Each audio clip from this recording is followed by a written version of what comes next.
Does it seem like everything turns into a fight with your spouse? Even the little things causes somebody to yell and somebody to walk out. Well, today we're going to talk about how can you stop the fight before it even starts. Hi, I'm Mary Whitman Ortiz, relationship coach, Christian sex educator, and on this channel we talk about overcoming some of those marriage and intimacy issues that come up by providing you with connection and communication tools. So, what is today's question? How can you stop the fight before it starts? So before we give you all of those steps, we have to find out, why do we fight? You know, what causes it to happen, especially if you really are not wanting to fight? Well, I am sure there's a good chance that unresolved hurt is still flying around there in your thoughts, in your hearts, and your feelings, even if you're not completely conscious of that. And when we have that hurt, do you know what it causes you to do? It causes you to self-protect because you don't want to be hurt again. And that self-protection builds barriers and makes you disconnect. And at that point, hey, if you are not getting healed from the hurt, then it turns bad quick. It colors your perspective. You're not seeing things objectively. You're seeing them through a filter of hurt. You are more likely to blame your spouse when that's going on. And you probably don't even feel safe to take ownership for your own stuff, even though we know it is there, absolutely. And you lose the ability to see the best in your spouse and to have hope for change. Really, at that point, things feel pretty stuck. Like, I don't want to be here, but we end up in this same place again and again. So maybe you don't believe me that you have hurt going on, but we have proof. We have proof in your behavior. So I have some questions for you to ask yourself, and if you're bold, ask your spouse about these too. Is there a lack of trust in your relationship? Does it feel like true intimacy is impossible?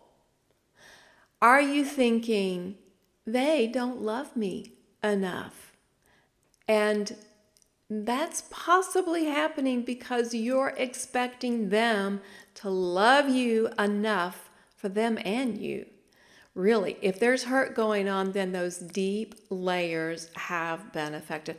Listen, I hope this is helping so far. I do have those steps to give you, but if you like this information, please give me a thumbs up.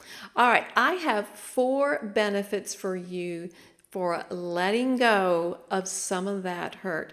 The first one is you both get to show up authentically, and you don't have to perform and you don't have to measure up. Oh my gosh, is that a sweet spot?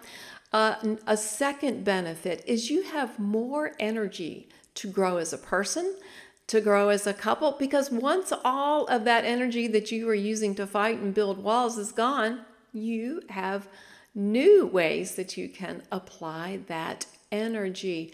Your family will flourish. If you're a married couple, listen, the fighting is not being hidden from your kids. Even if you're doing it behind closed doors, they sense the tension. So when the fighting is gone, or at least beginning to decrease, it will make your kids feel more secure. So there's wonderful ripple effects to this. And then the fourth one is it will be easier for you to connect with your spouse, even when those little things come up. And they actually will be little and not turn into these massive issues. Okay, I have set the tone here. And so now I am going to tell you, how do you Stop those fights before they start. Well, here is a way to heal some of the hurt.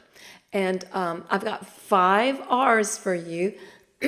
So get ready. Here we go. Number 1, recognize. Recognize that you have a problem. Recognize that you have some beliefs about yourself that, hey, they are not serving you well, and you really do want to get rid of them. And maybe these are messages, words other people have said about you that stung really deep, and you thought you buried them or suppressed them, but they're still there. So you have to recognize it first. Number 2, release. You get to release all of those inferior beliefs, all of those things that you don't want. You get to let them go.